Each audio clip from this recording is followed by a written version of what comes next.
We live in a time when the Muslims have been driven to the un-Islamic extremes of terrorism and tolerance.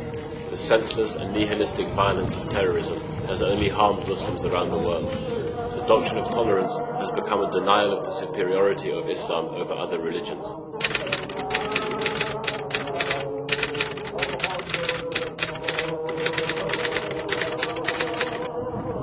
Syaikh Dr. Abd Qadir as Sufi and his community in South Africa have taken the middle way of traditional Islam and are inviting people to the deen.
لا إله إلا الله وأشهد أن محمدا رسول الله صلى الله عليه وسلم.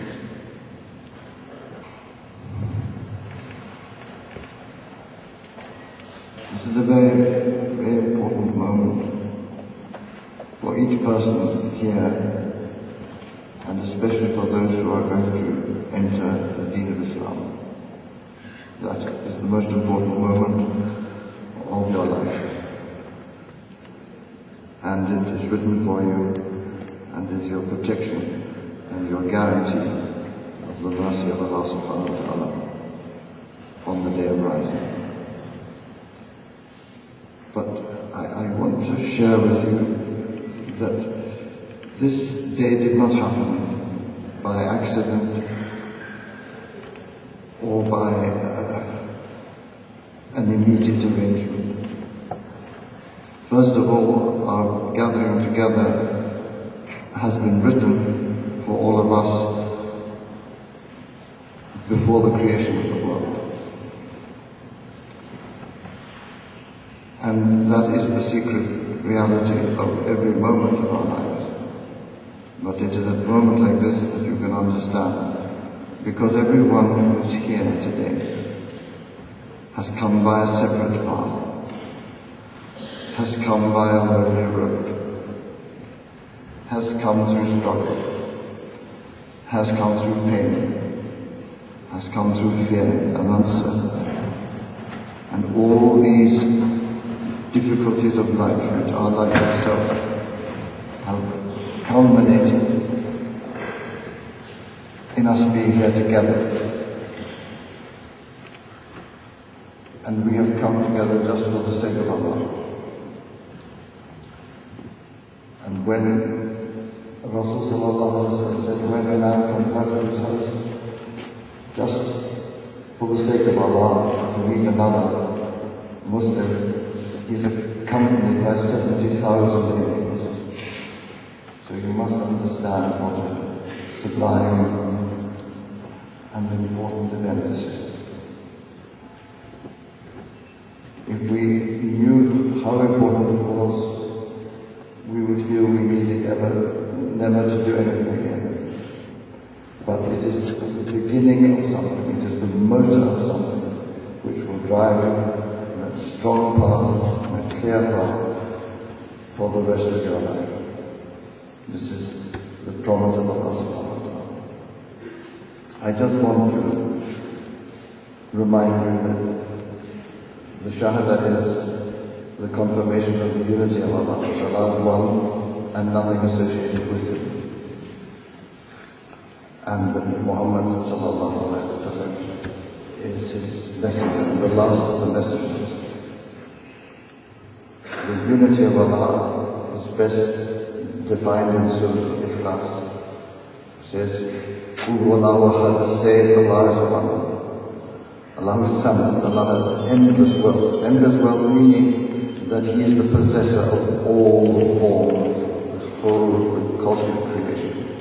Allahu ahad, Allahu samad, lam yalid wa lam yulad. This is best in a way explained by, rather than translated, it's like He didn't come out of anything and nothing came out of Him. In other words, He did not come out of a prior form, and that from Him no forms came out. In other words, the whole created universe, none of it, not any of it, came out of Allah subhanahu wa ta'ala. Nothing is associated with Him. Equally, He is from before endless time. So there was nothing before Him, and no form is associated with Him. لا إله إلا الله وحده لا شريك له له الملك وله الحمد وهو بكل شيء قدير. So then, Allah had Allah subhanahu lam yalid wa lam yulad wa lam yakun lahu kufuwan ahad. This again confirms nothing can be associated with Allah subhanahu wa ta'ala. There is one God, and He is the creator of the universe, and He is the creator of you and your destiny. Because you and your actions are not separable. You cannot think of yourself without thinking of your actions. And you cannot think of your actions without knowing your attributes. To speak, to see, to move, to will, to do. All this is from Allah subhanahu wa ta'ala, without any connection to us. This is the first part of the Shahada. The second part of the Shahada is that Muhammad sallallahu alaihi wasallam is the messenger of Allah. This means that the message he brought was the pattern of life and the legal parameters of the human beings from that moment until the end of time. This is why our deen is above all other deens, as Allah insists on in the Quran. The deen of Islam is over all other religions. This is the Quran, this is not our viewpoint, it is the declaration of Allah subhanahu wa ta'ala in the Quran, in His revelation. Rasul sallallahu alaihi wasallam was the messenger. And even his alive, Allah warns his companions and tells all the Muslims that he too one day would die. But one of the Sufis said, the Rasul sallallahu alaihi wasallam, he was a man, as we are men, but we would say that he was a ruby among other stones, in the special splendor of Rasul sallallahu alaihi wasallam. So this, when you open Quran, you find two phrases mentioned: Iqam as-salah wa ata zakat. When you enter into Islam, you enter to a struggle to the deen and the orders of Allah subhanahu wa ta'ala that also include to establish this order in this time. South Africa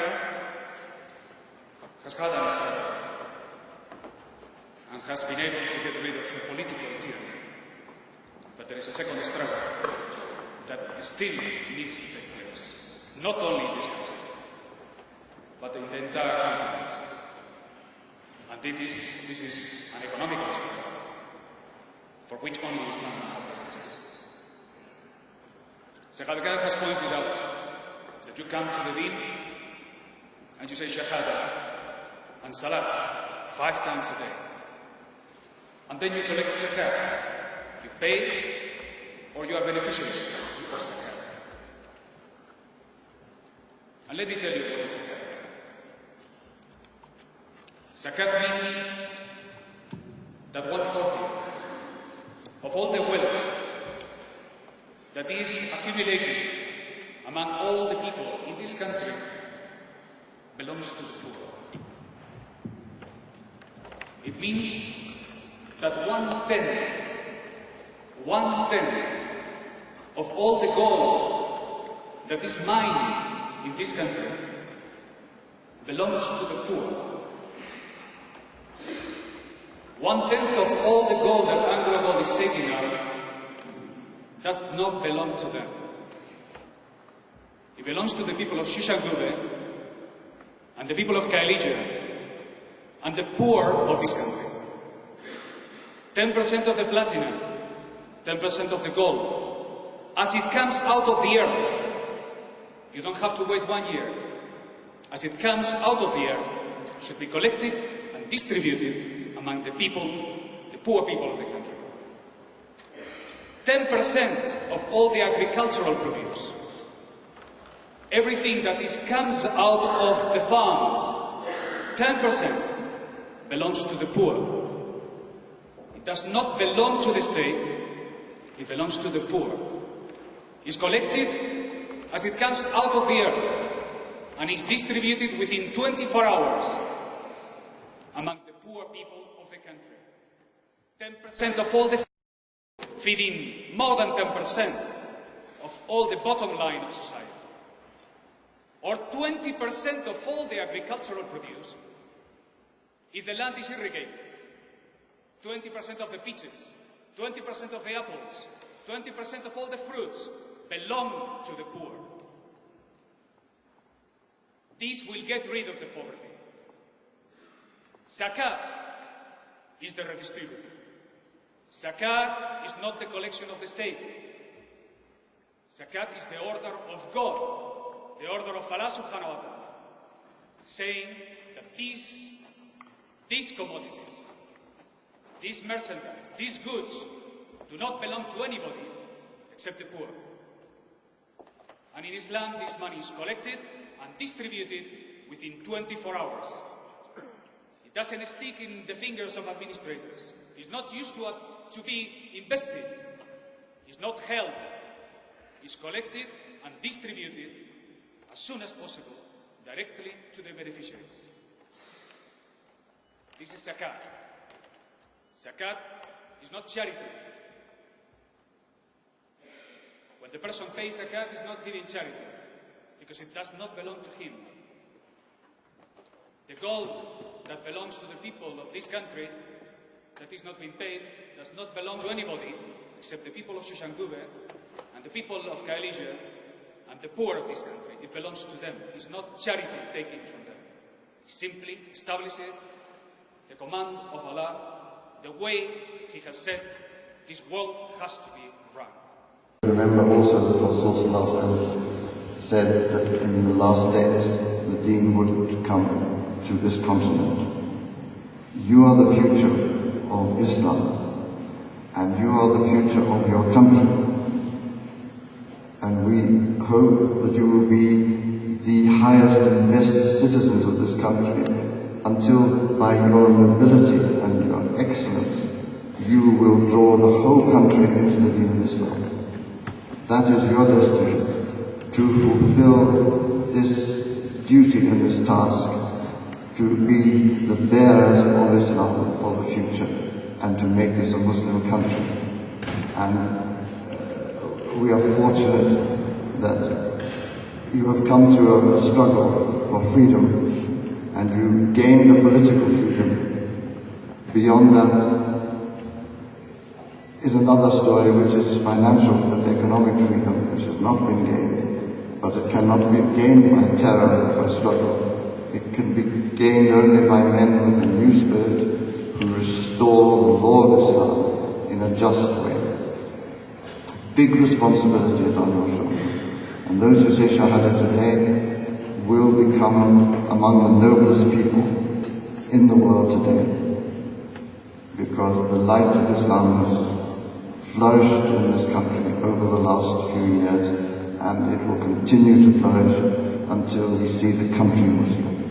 And this continent is the continent of Islam, from Tangier and Cairo in the north to Cape Town in the south, by the power of Allah. Rasul was sitting at Kaaba with Abu Dhar, and he said, "Oh Abu Dhar, who are the most miserable people in the world?" And he said, "Who are they, Rasul?" And he said, "The very rich, unless they give in front of them, behind them, to the right of them, and to the left." So this is the deen that we have taken on, is to bring health to our society and well-being to our society, and for all of the Muslims to emerge as people with enormous nobility and courage and civic splendor, because remember, the byproduct of the deen of Islam, which is itself all worship of Allah, its byproduct is a great civilization, and this civilization is in your hands to create in the future. We ask Allah subhanahu wa ta'ala to bless everybody in this hall. We ask Allah's blessing on everybody, and we ask Allah's mercy and light on those people who say Shahada this afternoon. And we ask that this be the beginning, and that from this will flow a river of lights through the lands of Africa. Subhanallah wa bihamdihi. Assalamu alaikum.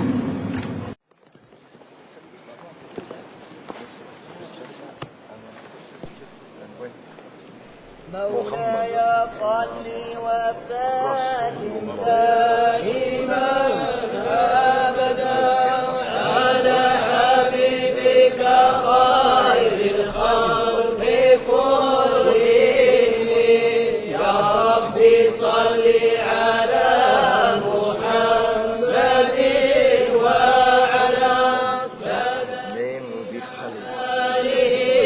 وصحبه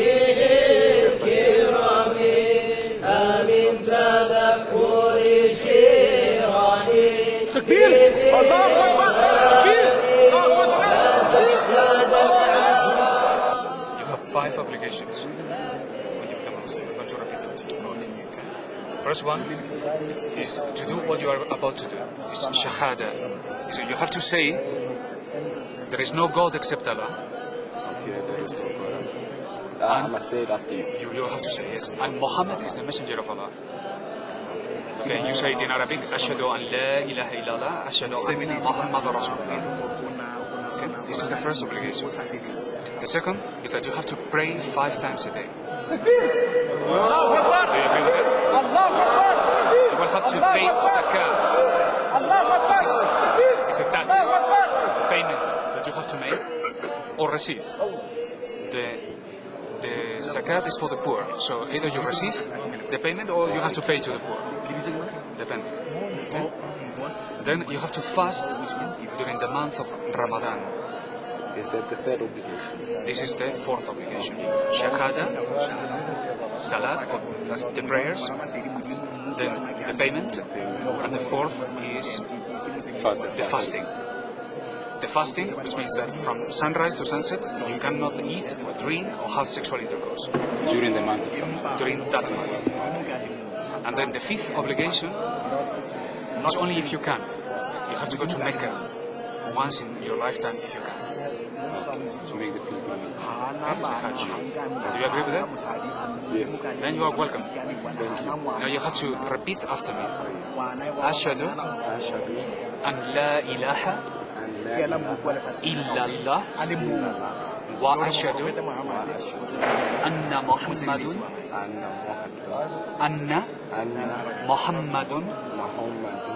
رسول الله. Let's do it again. أشهد أن لا إله إلا الله وأشهد أن محمد رسول الله. And again.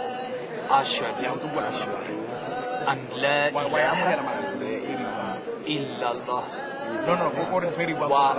وأشهد أن محمد رسول الله. You are a Muslim. Do you have a name in mind? A name for yourself? For myself? Never thought of it. We can give you one if you want. Yes, yeah, it's okay. You want me to give you one? Yes. I'm going to give you the name Abdul Hakim. Abdul Hakim. Abdul Hakim. Abdul Hakim.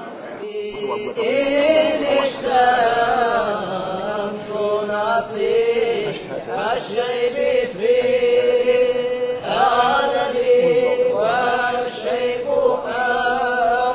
أبعد في نص علم أم التهم فإن عبد الملك بالسوء ما زعمت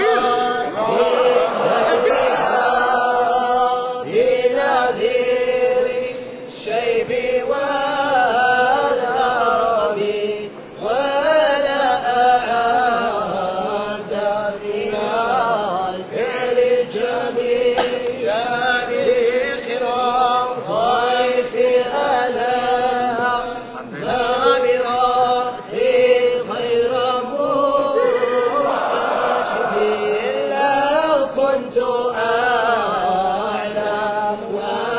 أني ما هو غيره كتمت سيرا بدلي منه بالكتم من لي برد الجماح من غواياتها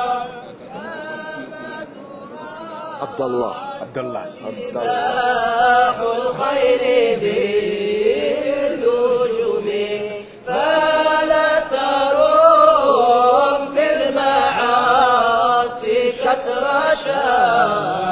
شهواتها إن الطعام يقوي شهوة النائم والنفس كالطفل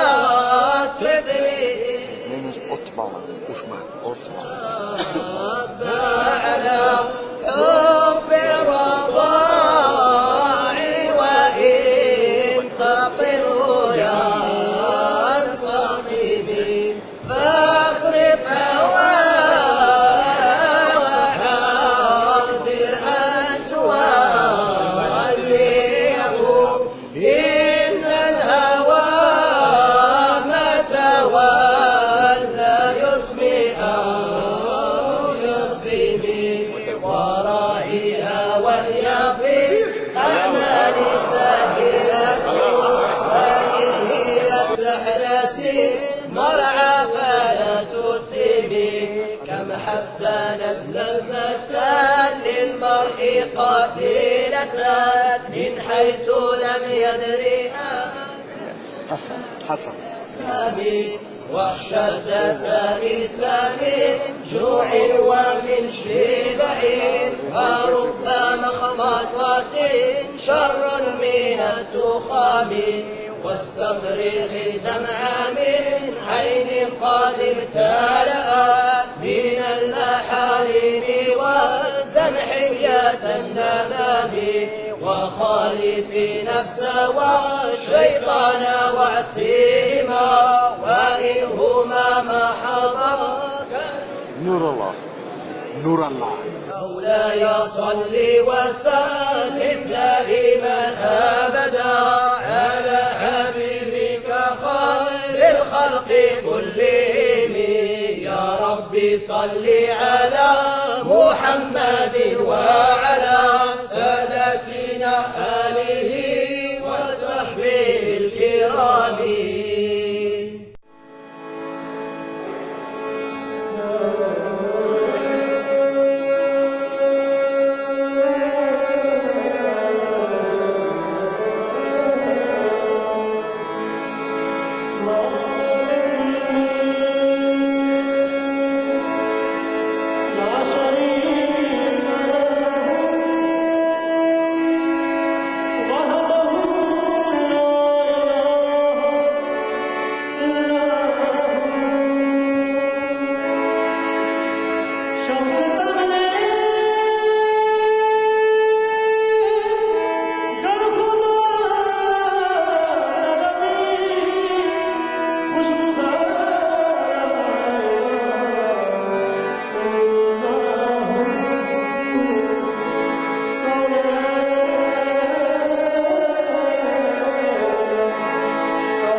الصراط